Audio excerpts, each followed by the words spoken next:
네, 하나님께서 저와 여러분 모두에게 또 새로운 은혜를 주실 줄로 믿습니다. 어제 또 수련회 때문에 늦게까지 같이 또 본당에서 예배드리고 또 감사한 시간을 보냈는데 오늘 또 함께 이렇게 많이 자리해 주어서 참 기쁘고 좋습니다. 여름을 또 기약해야죠. 그렇죠? 우리 이제 봄에 한번 해봤잖아요. 그러니까 여름에도 자, 우리 좌우에 있는 형제 자매들 이렇게 권면합시다. 여름 수련회 때 만납시다. 네, 겨울 수련회가 어제 끝났는데 와, 여름 수련회, 네, 여름 수련회에 대한 그런 비전을 가지게 돼요. 올 여름에는 과연 어떤 일들이 벌어질까 굉장히 기대가 됩니다. 오늘 우리가 읽은 본문은 단순히 예수님의 이 어린 시절 이야기가 아니에요. 예수님께서 당신과 하나님 아버지의 관계를 정확하게 알고 계셨다는 증거가 됩니다. 예수를 믿고 구원받은 우리도 마찬가지예요. 나와 하나님의 관계는 어떤 관계인지 그게 명확해져야지만 능력이 있습니다. 너 그거 왜 해? 라고 물어봤었을 때 명확하게 대답할 말이 있어야지만 그 일은 능력이 있는 일이에요. 너 왜 해? 라고 물어봤었을 때 왜 하는지도 모르는 일을 하고 있다 그러면 벌써 내가 알죠. 이거 재미없다. 의미 없다. 노잼이에요. 의미가 없는 거예요. 그럼 그거 해봤자인 것입니다. 단순히 장사를 하나 해도 내 제품에 대한 확신이 있어야 돼요. 내가 이걸 판다 그랬을 때 내 상품에 대한 파는 사람이 확신이 있어야 됩니다. 좀 나쁜 이야기일 수도 있지만은 파는데 내 제품에 대한 확신이 없어요. 그러면은 누굴 속여야 될까요? 소비자를 속여야 될까요? 아니에요. 나를 속여야 돼요, 여러분. 돈을 정말 벌고 싶으세요? 그러면 나를 속이셔야 돼요. 이건 정말 좋은 거야 라는 그 전도할 수 있는, 상품을 전도한다 그러니까 그러는데 전도할 수 있는 그런 마음으로 상대방을 대해야지만 팔려요. 나도 벌써 그 제품에 대한 확신이 없는데 내가 어떻게 팔겠어요? 나도 안 믿는 제품인데 나도 안 믿는 건데 이걸 남한테 뭔가 세일즈를 한다? 그건 거짓말이고 사기예요. 그러니까 안 될 수밖에 없는 거예요. 좋은 상품이 있으니까는 내가 소개시켜 줄게, 혹은 야 좋은 뭐가 있는데 내가 좀 너 이렇게 연결시켜 줄게 라고 하는 말들도 여러분들이 그거 너무 혹하실 필요가 없어요. 그건 미안하지만 다 거짓말이고 사기예요. 왜 그럴까요? 인간의 본성이 그렇지 않기 때문에 그래요. 좋은 게 있으면 나 혼자 다 먹으려고 하는 게 인간의 기본적인 본성이지, 좋은 게 있는데 그걸 남하고 공유를 한다? 그건 본성 자체가 사람이 그렇지 않아요. 저도 그렇고 여러분도 그래요. 복음 이외에는 내가 가지고 있는 좋은 것이 있을 때 그걸 공유하지 않고 혼자 다 먹으려고 하는 것이 사람의 기본적인 마인드예요. 그런데 내가 이거 좋은 걸 경험을 해봤는데 남한테 소개를 시켜준다? 그건 벌써 나를 돈벌이 대상으로 생각하는 거지 나한테 뭔가 좋은 일을 해주려고 하는 그런 건 절대 아니라는 거죠. 이 사람이 나한테 이 이야기를 왜 하지? 라는 그 왜, 그리고 내가 지금 이 일을 왜 해야 되지? 라는 그 왜, 이 왜에 대한 명확한 대답이 있어야지만 우리는 능력 있는 삶을 살 수가 있어요. 내 삶을 혼란스럽게 하는 굉장히 많은 질문들이 있을 수 있죠. 이것도 피곤하고 저것도 해결해야 되고 이것도 어렵고 굉장히 많은 것들을 우리가 맨날 이렇게 두더지 잡기 하는 것처럼 뿅망치로 맨날 때리고 있는데 큰 질문이 해결되어 버리면 그러면 다른 작은 두더지들은 그럼 사라지는 거예요. 있겠죠. 두더지는 여전히 있어요. 내 삶을 귀찮게 하는 두더지들이 있을 수 있지만은 너 왜 하는데? 너 그거 왜 하는 거야? 너 왜 사니? 라는 본질적인 이 큰 질문이 해결되어 버리면 그러면 작은 두더지들은 굉장히 부수적인 것이 되어버려요. 49절에 보면 예수님이 자기를 찾아왔던 이 허둥지둥 자기를 데리러 왔던 부모님에게 굉장히 천연덕스럽게 대답하죠. 12살짜리의 대답치고는 굉장히 좀 애늙은이 같은 그런 느낌이에요. 나중에 천당 가면 예수님한테 혼나겠지만은 제 느낌이에요. 이게 12살짜리가 할 이야기인가? 나는 내 아버지의 집에 있어요. 엄마 아빠 그걸 예상을 못 하셨어요? 내가 여기에 있어야 되는 거 아시잖아요. 라는 굉장히 좀 천연덕스러운 그런 대답이에요. 사람은 살던 대로 살아요. 그래서 어젯밤에도 말씀드렸지만 기선을 잘 잡아야 된다는 거예요. 초반에 이 정지 작업을, 땅을 이렇게 고르게 하는 그 정지 작업을 좋은 땅에다가 단단하게 깊게 하면 할수록 그 사람의 삶은 뻗어나가게 되어 있어요. 하나님이 그렇게 하신다는 거예요. 사람은 하던 대로 합니다. 사람은 살던 대로 살게 되어 있어요. 예전에 기숙사에 있을 때 한번 정전이 된 적이 있었어요. 하루 정전이 됐었거든요. 많이도 아니었었어요. 무슨 정전이 이렇게 뭐 전압이 높았는지 하루 정전이 됐었는데, 같은 방에 있는 친구들이 다 이렇게 정전이 돼 버리니까, 또 방학인데, 대학교 기숙사에서 방학인데 뭐 남자들 다 뭐 하고 있겠어요. 하루 종일 앉아가지고 게임하고 뭐 이러고 있는 거죠. TV 보고 그러고 있는데 정전이 돼 버리니까 불도 나가 버리고, 그러니까는 전부 다들 어떻게 해야 될지 몰라가지고 다 패닉에 빠져버린 거예요. 컴퓨터를 해야지 기본적으로 게임을 할 텐데 컴퓨터가 안 되잖아요. TV를 보고 싶은데 전기가 나가버렸으니까 TV를 못 보니까 뭐 하겠어요. 야, 그래도 우리는 경건하게 학문을 추구하는, 뭐 아니에요. 방학 때는 이 여러분들 또래 전도사님들 다 똑같아요. TV 보고 게임하고 다 그래야 되는데 이게 안 되니까 다 이 멘붕에 빠져가지고 어쩔 줄을 몰라가지고 되게 허둥지둥하더라고요. 근데 같은 방에 있는 형은, 그 형은 굉장히 좀 독특한 형이었어요. 뭐 하는 형인지 지금 뭐 하는지 좀 궁금하긴 한데, 그 형은 아침에 일어나면은 말씀을 펴요. 되게 신기하죠? 신학생이 큐티하는 게 지금 신학교에서 신기한 장면이에요. 왜냐하면 우리 수업 시간에 들어가면 늘 성경을 보니까 신학생이 큐티를 한다? 와, 그건 진짜 믿음이 좋은 거예요. 아침에 일어나면 큐티하고 1시간 큐티하고, 그리고는 막 말씀을 봐요. 방학 때도. 그리고는 아침에 나가서 기도를 하고, 그리고 점심 먹고 들어와가지고는 낮잠 한숨 자고, 그리고 또 큐티를 하고 저녁에 일찍 자는 거예요. 이런 삶을 사는 굉장히 도인 같은 형이었었는데, 정전이 됐을 때 그 형의 동선은 어땠을까요? 똑같은 거예요. 다른 친구들은 하루 종일 뭐 작업을 해야 돼, 뭐 이런 말도 안 되는 소리 하면서 결국엔 또 가만히 한 30분 보고 있으면 또 기승전 게임하고 있고 뭐 이러고 있는데, 정전돼가지고 야 우리 이제 어떡하냐 그러고 있다가 하나둘씩 다 나가요. 기숙사를 다 떠나는 거예요. 그래서 다 PC방 가고 뭐 이러고 있는데, 그 형은 정전이 돼도 불이 안 들어와도 뭐 그래도 똑같이 늘 하던 대로 그냥 하는 거죠. 내 하는 일이 주변의 상황에 영향을 받는지 아닌지를 보셔야 돼요. 받는 일이라면 그거 벌써 가벼운 거예요. 여러분, 단기 선교 가서도 큐티할 수 있어야 되지 않겠어요? 책이 없어도 큐티할 수 있어야 되지 않겠어요? 혹은 누군가를 돕는 일이라든지, 혹은 누군가를 위해서 기도하는 일이라든지, 그런 것들이 한낱 정전 따위의 영향을 받겠어요? 정전이 뭐라고요, 여러분? 정전은 사실 아무것도 아니잖아요. 그거 있을 수도 있는 일이에요. 그런데 한낱 정전 하나 된 것 때문에 자기가 하루 종일 거의 24시간 중에 뭐 깨 있는 시간 뭐 한 12시간 친다 그랬을 때, 방학 때니까 푹 자야죠. 12시간 자고 12시간 깨 있고.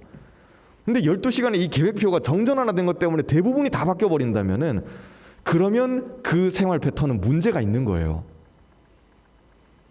내가 지금 하고 있는 거, 하루 종일 손에 잡고 있는 거, 그게 뭐 스마트폰이 될 수도 있겠죠. 스마트폰이 없어진다고 생각해 보세요. 그거 못 쓴다고 생각해 보셔요. 그랬을 때 내 하루의 대부분이 바뀐다면 진짜 내 삶은 그건 문제가 있는 거예요. 이게 뭐라고요, 여러분? 왜 우리가 여기에 끌려가야 되는 거죠? 그건 아니잖아요. 하나님이 애초에 디자인하셨던 우리의 모습은 한낱 손바닥만한 이 스마트폰에 끌려다니는 우리의 삶이 아닌 거예요. 얘가 뭔데 내 하루를 결정해야 되죠? 얘가 왜 나의 이 일상을 결정을 해야 되는 거죠? 없어도 할 수 있는 그것이 진짜 무게감 있는 일이에요. 뭔가 바뀌어도 할 수 있는 그것이 진짜 나를 드러내주는 일이에요. 예수님은 그래서 모르셨어요? 아시잖아요 라고 되게 천연덕스럽게 이야기해요.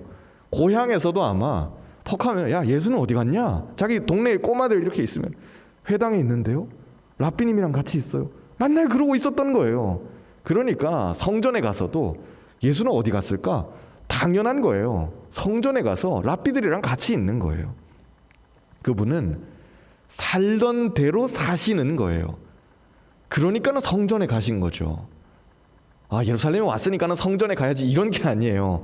그냥 늘 하던 대로 사람들 이렇게 말씀 들리는 그런 자리에 가려고 하니까 성전에 가는 거예요. 어린 예수는 하나님에 대해서 그분은 나의 아버지의 집에라고 그렇게 이야기해요. 이 경건한 유대인들한테 하나님을 아버지라고 이야기하는 것은 굉장히 독특한 표현이에요. 감히 하나님을 아버지라고 하는 거 구약시대 때는 있을 수 없는 일이었거든요. 하나님께 가까이 가기만 해도 번개 쭈쭈 해가지고 죽고 막 이러는데 감히 하나님을 아버지라고 불러요. 그런데 이미 예수님은 사춘기 12살, 요즘은 좀 사춘기가 빠르긴 한데 예수님 때 12살 사춘기일 수 있어요. 사춘기가 오기 이전에 이미 나는 하나님의 아들이야, 나는 메시아야, 나는 일을 해야 돼, 하나님의 일을 해야 돼, 나는 말씀을 들어야 돼, 나는 준비를 하고 있어야 돼라는 이 명확한 정체성이 이미 준비가 되고 있었던 거예요. 나는 아들이야 라고 하는 그 정체성이, 그렇죠, 아버지의 아들이라면 그것은 좀 하나님이 처음 만드셨던 그 태초의 모습을 생각해 봐요. 아빠와 아들이 있을 때 하나님이 처음 디자인하신 아빠와 아들의 관계는 어떤 것일까요? 아빠가 아들을 돌봐주는 거예요. 같이 놀고 뛰고 뒹굴고 가르치고 자랑스러워하고, 야 멋있어, 너는 아빠보다 더 멋진 남자가 될 거야. 아빠가 그렇게 아들과 함께 있는 거예요. 그게 하나님께서 태초에 디자인하신 아버지와 아들의 관계죠. 오늘날처럼 망가져가지고 아버지가 아들을 학대하고 때리고 욕하고 아니면 팽개치고, 이건 태초의 모습이 아니에요. 그런데 예수님께서는 그 태초의 모습을 생각하셨을 때, 나는 사랑받는 아들이야, 나는 아들인데 사랑받는 아들이야. 우리 자매들도 마찬가지. 내가 하나님의 자녀라고 했을 때 나는 사랑받는 딸이야 라는 그 정체성이 있어야 된다는 거예요. 그 사랑은 아들에 대한 지지예요. 아들에 대한 맹목적인 사랑이에요. 너무 마음에 든다, 너가 뭘 해도 좋아. 어젯밤에 마치고 집에 들어갔었는데 어진이가 잠을 안 자고 있어요. 로한 아내가 재워가지고 자고 있는데 어진이가 잠을 안 자고 있길래, 야 뭐하냐, 오늘 뭐 재밌는 일이 있었어? 그랬더니 막 엄청난 발견을 한 것 같이 막 흥분을 해가지고, 아빠 내가 드디어 성공했어. 그래서 뭘 했는데, 드디어 슈퍼 딱지를 만들었어. 슈퍼 딱지를 만들었다고. 딱지 3장을 한꺼번에 겹쳐가지고 이거 만들었는데, 이 정도 빵빵함이면은 어떤 딱지로 때려도 절대 뒤집어지지 않는 슈퍼 딱지라고. 아 그래 좋겠구나. 방을 완전히 난장판으로 만들어 놓고, 아빠는 어디 누워서 자지? 근데 그런 건 뭐 맥락은 상관없어요. 아빠가 어디 누워서 자냐 걔한테 중요한 게 아니고, 자기가 슈퍼 딱지를 만들었다는 그거에 막 흥분을 해가지고, 저는 되게 흥분하길래 뭐 올림픽에서 뭐 금메달 땄나 누가 또 뭐 이러고 있었는데, 어제 수련회 마치고 이제 10시 11시 그때 들어갔잖아요 다들. 근데 또 누가 금메달 땄나 이러고 있었는데 슈퍼 딱지를 만들었다고. 아빠인 제가 아들을 보면서 한숨을 쉬었을까요? 아니면은 같이 좋아했을까요? 전 좋은 아빠니까 같이 좋아해줘야 되지 않겠어요? 마음 한켠에서는, 야 이 자식아 숙제는 다 하고 지금 이러고 있는 거냐, 엄마 표정을 보아하니까 분명히 숙제 안 한 것 같은데. 내일 개학이거든요. 내일 드디어 심판의 날이에요. 그럼 지금쯤 울면서 일기를 15개를 쓰고 있어야 돼요. 마음 한편에서 막 답답함이 확 이렇게 올라오는데, 슈퍼 딱지. 그런데 그렇게 막 슈퍼 딱지 그러면서 날뛰고 있는 초등학교 3학년을 보면서 너무 기쁜 거예요. 슈퍼 딱지를 만들어서 그게 자랑스럽다는 게 아니고, 그래 이렇게 해맑게 크고 있는 이런 모습이 저는 그냥 아빠로서 좋은 거예요. 여러분이 하나님의 마음을 아프게 한다 한들 그게 뭐 대단한 거겠어요? 그냥 끽해봤자 슈퍼 딱지 만드는 거겠죠. 나는 이거 중요한 거야, 이거 반드시 해내야 돼, 역사적인 사명을 띠고 내일 뭐 계약을 한대지만 그건 중요하지 않아, 나는 슈퍼 딱지를 지금 만들어야 돼. 내가 하고 있는 거의 대부분의 일들이 하나님 보셨을 때 그런 거지 않겠어요? 나는 지금 이 회사에 가야 돼, 슈퍼 딱지를. 영원하신 하나님의 나라의 그 관점에서 봤었을 때 지금 우리가 하고 있는 건 다 딱지 만드는 수준의 그런 일이지 않겠어요? 연봉 협상을 해야 되는데, 딱지 만들어야 되는데, 아니 하나님이 영원한 하나님의 나라가 오고 있는데 그 연봉 협상이 중요해요?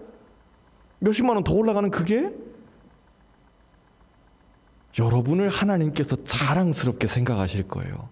그분의 나라가 올 때 반드시 그렇게 될 거예요. 저는 어젯밤에 기도하면서 그 확신이 들었어요. 여러분 한 사람 한 사람을 하나님이 자랑스럽게 여기실 거예요.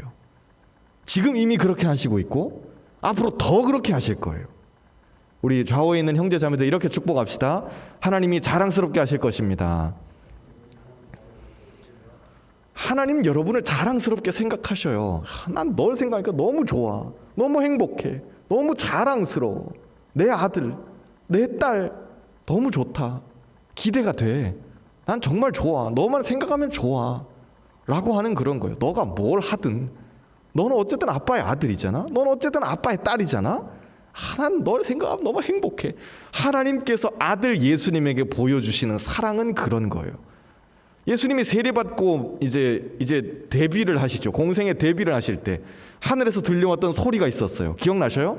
이는 내 사랑하는 아들이요 내 기뻐하는 자다. 원어에서는 이는 내가 사랑하는 아들이다. 그리고 그는 나를 기쁘게 하는 자다라고 이야기해요. 딱지 만드는 게 의미가 있어요? 그 시간이 지나면 의미가 없다는 걸 차츰 깨닫게 되겠죠. 그런데 그 만드는 모습을 보면서도 아빠는 기쁜 거예요. 하물며 딱지를 만드는데도 아빠가 기쁜데 아빠를 위해서 십자가를 지는 아들이라면 하나님이 그거 안 기뻐하시겠어요?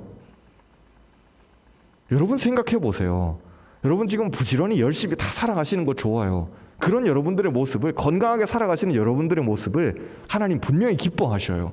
그런데 내 삶을 살아가는 그것도 하나님이 기뻐하실 텐데 하물며 아버지이신 하나님을 위해서 내가 십자가를, 주님 내가 십자가를 지겠어요 라고 결단하는 아들이 있고 결단하는 딸이 있다면 그 딸을, 그 아들을 하나님 안 기뻐하시겠냐고요.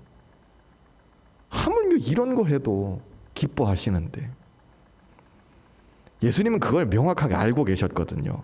나는 사랑받는 아들이야. 그 사랑의 인지가 십자가를 향한 원동력으로 나아가요. 내 삶에 왜 이렇게 엔진이 좀 허접한 것 같지? 왜 난 어려운 것 같지? 사랑받은 적이 없어서 그래요. 혹은 사랑은 있는데 그 사랑에 연결이 되질 않아서 그런 거예요. 좋은 부모는 누가 될까요? 좋은 자녀가 좋은 부모가 돼요. 문제 자녀는 없어요. 문제 부모만 있을 뿐이에요. 내가 누군가에게 사랑을 받았을 때 그 사랑은 연결돼요. 그리고 흘러가요. 그 사람이 사랑이 많은 사람이 있겠죠. 누군가를 보면 이제 알 수 있겠죠. 저 사람 참 사랑이 많다. 저 사람 되게 열심히 섬기네. 혹은 저 사람 참 따뜻한 사람이야. 우리가 보면서 알잖아요. 그건 다 비결이 있어요. 이유가 있어요. 난데없이 갑자기 막 사랑이 이렇게 많아지고 그런 게 아니에요. 연결되는 사랑이 있기 때문에 흘려보내줄 수 있는 거예요. 내 마음이 왜 이렇게 삭막하지?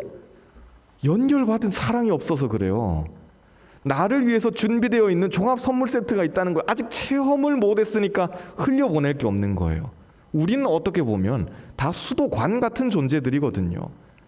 수도관이 스스로 물을 낼 수 있나요? 그거 안 돼요. 물 수원에 연결되어야지만 흘러가는 거잖아요. 우리는 다 파이프 같은 존재들이거든요. 그런데 부모가 내 마음 알아줘요? 사실 부모는 내 마음 안 알아줘요.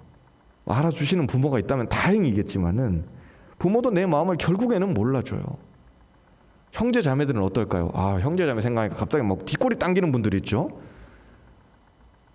차라리 남이면은 쌩 까고 그냥 살기라도 할 텐데 이건 오빠라고 이런 게 누나라고 저런 게 형이라고 이러고 있으면 내 마음이 막 고구마 막 100개 먹은 것처럼 답답해지는 그런 사람들이 있는 거예요.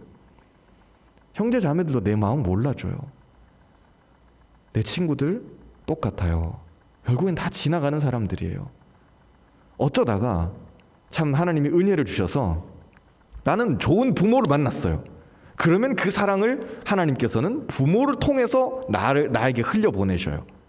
부모에게 사랑받는 자녀가 사랑을 흘려보내는 거거든요. 혹은 좋은 형제 자매가 있다고 가정해봐요. 100번 좋게 생각해서 좋은 형제 자매. 그러면 형제 자매들과의 이 우애 속에서 나는 사랑을 경험해요. 혹은 부모 형제가 아니라면은 진짜 믿음의 친구, 야, 난 영혼의 단짝이야, 얘는 진짜 내 베프야 라고 하는 이 친구만 생각하면 행복해. 같이 예배드리고 같이 떡볶이 먹고, 와, 20년을 그 짓을 했는데도 지겹지 않아, 할 말이 또 있어, 막 이런 친구들이 있겠죠. 그런 옆 친구 바라보면서 그렇게 축복합시다. 그런 친구가 되길 바랍니다. 10년을 같이 예배드리고 10년을 같이 떡볶이를 먹고 20년을 같이 예배를 드리고 20년을 떡볶이를 먹고, 20년 되면 좀 바뀌어야겠죠. 20년 되면 이제 해장탕 먹으러 가야겠죠. 감자탕 먹으러 가고.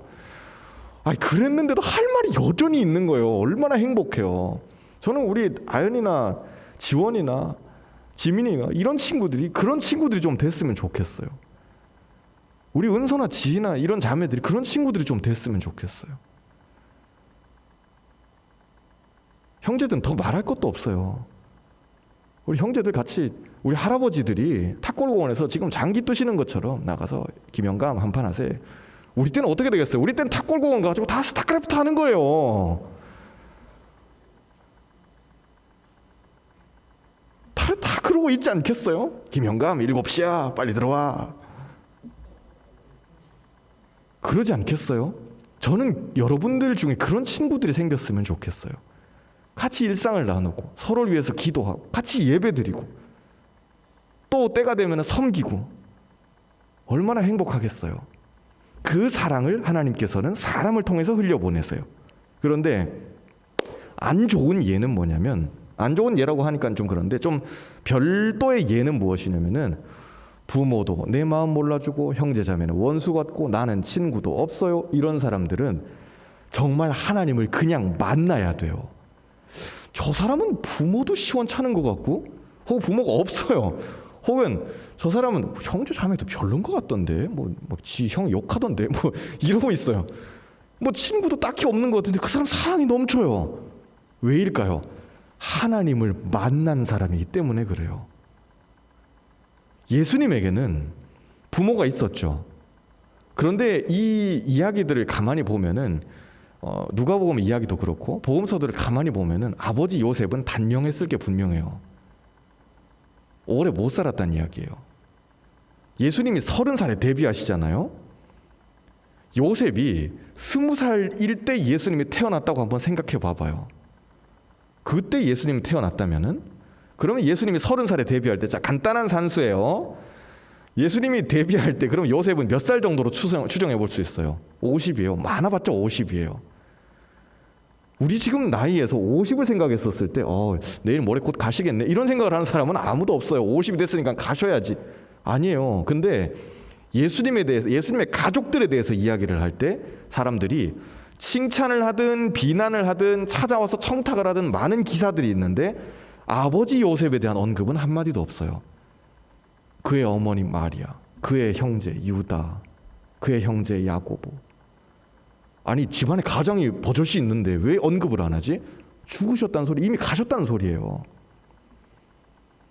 그러니까 이 예수님은 소년 가장인 거예요. 말 그대로 뭔 짓을 해서라도 가족들을 먹여 살려야 되는 소년 가장인 거예요. 어머니 마리아도 많이 늙었죠. 제가 어제 말씀드렸잖아요. 평균 수명이 50? 그 정도라고요. 그런 시대였는데 이제 어머니 아버지 가시고 어머니 늙고 예수는 이제 가장이 돼가지고 동생들 부양을 해야 되는데, 이 상황에서 누가 예수를 사랑해 줄 수 있었겠어요? 그에게는 책임만 있는 거지, 누가 예수를 이렇게 사랑해주고 챙겨주고 아껴주고 키워주고 이런 게 과연 있었겠냐는 거예요. 어제 신문 사설을 보다가 예전에 그 SK 와이번스 감독하셨던 김성근 감독님 인터뷰를 잠깐 봤어요. 일본에서부터 막 어렵게 커가지고 이제 대한민국 최고의 이 야구인이 될 때까지 그 이야기를 이렇게 하시는데, 자기 어릴 때를 생각해 보면은 왜 감독님 왜 야구를 하셨어요? 야구 말고는 할 수 있는 게 없어가지고요. 집에 아침에 일어나잖아요. 이렇게 어린 김성근 어린이가 일어나잖아요. 그러면은 이미 집에 아무도 없어요. 다 돈 벌러 나가거나 뭔가 나가가지고 인력시장에 나가든지 아니면 땅을 파든지 아니면 나가가지고 뭐 나무를 팔든지 뭔 짓이라도 해서 돈을 벌어야지 저녁에 와가지고 밥을 먹으니까 어린 자기만 냅두고 식구들이 다 나가버리고 없는 거예요. 그러니까 잔소리도 없었는데 양육도 없었다는 거죠. 자기는 진짜 혼자 커야 했대요. 그러니까 친구들 만나기 제일 좋은 데가 어디냐? 학교 가서 운동하는 거. 육상도 해보고 축구도 해보고 별짓을 다 해봤는데 야구가 나한테 제일 맞구나. 그래서 이 김성근 감독의 신화가 그때부터 시작이 된 거예요. 우리는 어떤가요? 우리에게 사랑을 주는 사람이 있다면 다행이겠지만은 목사님 저는 제 주변에 아무도 없어요 라고 하는 분들이 있다면 그럼 진짜 더더욱 하나님을 만나셔야 돼요. 예수님은 그게 있었거든요. 그러니까 놀라운 사랑으로 사람들에게 이렇게 베풀어 주시는 거예요. 길거리에서 몸을 파는 언니들이 우리에게 호의적인 존재겠어요? 내가 그 언니들을 봤었을 때 막 호감이 생기겠어요? 모든 사람들이 다 손가락질하는 이 병 걸리는 환자들이 내가 봤었을 때 막 다가가고 싶은 마음이 나한테 막 들겠어요? 아니면 모든 사람들이 다 싫어하는, 다 왕따시키는 그런 세리 같은 사람들이 매국노고 왕따잖아요. 그런데 우리가 먼저 이렇게 다가가서 손 내밀 그런 마음이 우리한테 먼저 생기겠냐고요. 사실 우리는 아니거든요. 자칫 잘못했다가 나까지 왕따 되게 생겼는데. 예수님은 그런데 창기들을, 세리들을, 죄인들을, 아픈 사람들을 세상 모든 사람들이 다 꺼려하고 세상 모든 사람들이 다 버려둔 그 사람인데 그 사람에게 먼저 가셔요. 누구의 사랑으로? 하나님의 사랑으로. 하나님을 만나서 넘치는 사랑을 받은 사람이어야지만 제대로 섬길 수 있어요. 나의 섬김이 능력이 있으려면, 내 삶이 능력이 있으려면은 그러면 하나님을 만나야만 돼요. 어제 우리 기도하면서 하나님 날 좀 만나주세요. 내가 어디로 가야 될까요? 어떻게 해야 될까요? 다 같이 기도했잖아요. 어제 그거 하나 하고 난 다음에 제가 기도하면서 굉장히 마음에 기쁨이 있었어요. 왜냐면은 제가 막 우는 소리 하니까는 집에 갔더니만은 아내가 여보 생중계 내가 봤는데 너무 무섭더라. 자기 마이크를 잡고 왜 그렇게 우냐? 왜 이렇게 울부짖어? 막 그러는데 내가 그렇게 울었나? 아니, 많이 안 울라고 애를 썼는데 그랬는데 마이크 잡고 그렇게 귀신이 우는 소리 내니까는 무섭잖아. 근데 울음인데 우는데 마음은 너무 기뻤어요. 뭐가 보였냐면은 여러분들을 향해서 얘는 내 거예요 하나님이라고 주장하는 마귀의 영토에 크랙이 가는 게 저는 보였어요. 명확하게 보였어요. 하나님 얘는 내 거예요. 무슨 소리 하는 거야? 얘는 내 거야 라고 말씀하시는 그 하나님이 깃발을 빡 꽂으시고 여러분들의 마음에 짜작하고 크랙이 가는 그게 저는 보였어요. 반드시 될 거예요. 될 수밖에 없는 일이에요. 이건 이길 수밖에 없는 싸움을 우린 지금 하고 있는 거예요. 저는 그 확신이 들었어요. 사람은 어차피 채워줄 수 없어요. 그래서 더더욱 하나님을 만나야만 돼요. 오늘 말씀의 마지막에 보면 예수님이 이 난리통을 이렇게 겪어놓고는 되게 천연덕스럽게 51절 나사렛으로 다시 가시고 부모에게 순종하시고 52절 하나님과 사람에게 사랑스러워 가시더라. 마치 아무 일도 없었다는 것처럼 이렇게 가시잖아요. 그것은 예수님의 이런 행동이 단순한 사춘기의 반항이 아니라는 소리예요. 일탈이 아니라는 소리예요. 그냥 나가서 친구들이랑 같이 오토바이 타는 그런 수준의 일이 아니라는 거예요. 예수님의 근본은 어머니 아버지에게 순종하는 거예요. 예수님의 근본은 하나님과 사람에게 사랑스러워 가시는 그거예요. 그게 예수님의 근본이에요. 그런데 왜 이런 우리가 봤었을 때 일탈 같은 이런 행동을 할까? 하나님의 사랑에 연결되어 있는 소년 예수였거든요. 저는 여러분들 모두가 분리되지 않는 신앙과 삶을 사시기를 바라요. 예수님 이렇게 일탈할 수 있겠죠. 그래서 엄마 아빠 막 들이받고 못 살게 굴고 일도 안 하고 산으로 들로 놀러 댕기고 이랬으면은 되게 심각하다. 이거 걱정이네. 그럴 수 있었을 텐데 우리가 일탈할 수 있어요. 영적 일탈이요. 때로는 내 부모보다 하나님을 더, 때로는 내 직장보다 하나님을 더, 때로는 내 미래보다 하나님을 더 그거 생각한다고 야, 너 그렇게 해도 돼? 그냥 좀 기도를 하고 싶었어. 그냥 좀 말씀을 좀 듣고 싶었어. 그냥 좀 섬기고 싶었어. 야, 너 그렇게 해도 괜찮아? 다른 사람들이 걱정할 때 하나님께 강하게 연결되어서 하는 그런 거룩한 일탈은 목사님 제가 장려해요. 여러분들 그런 일탈을 하시기를 바래요. 너무 바른 생활만 하지 마시고 거룩한 일탈을 하시라는 거예요. 때로는 아무도 생각하지 못했던, 아무도 예상하지 못했던 그 섬김으로 그렇게 나아가시는 거예요. 누구를 만날 때? 하나님을 만날 때. 그때 그 사랑이 넘치면 어디로 가냐? 섬김으로 가요. 내 섬김이 기쁘려면 그분을 만나야 돼요. 그 사랑에 연결이 되어야 돼요. 어차피 사람은 내 마음을 못 채워주거든요. 그러니까 하나님의 사랑에 연결되었을 때 나의 섬김이 기뻐요. 아무도 안 알아준다 해도 나는 기쁘고 능력 있게 살 수 있는 거예요. 알아주면 땡큐지만 안 알아주면 뭐 어때요? 괜찮잖아요. 그거 신경 쓸 것 같으면 우리 이런 일을 못해요. 우리 사역 못해요. 우리 못 섬겨요. 우리 예수 못 믿어요. 사람이 알아주는 걸 기대하면 우리 못해요. 그러나 하나님께서 알아주시니까 우린 충분한 거예요. 그걸로 충분한 거예요. 주님, 당신만으로 내가 충분합니다. 감사합니다. 하는 그 믿음 가지고 이번 한 주 또 하나님을 기쁘시게 하는 저와 여러분들 되기를 주님의 이름으로 축복합니다. 우리 같이 기도하겠습니다.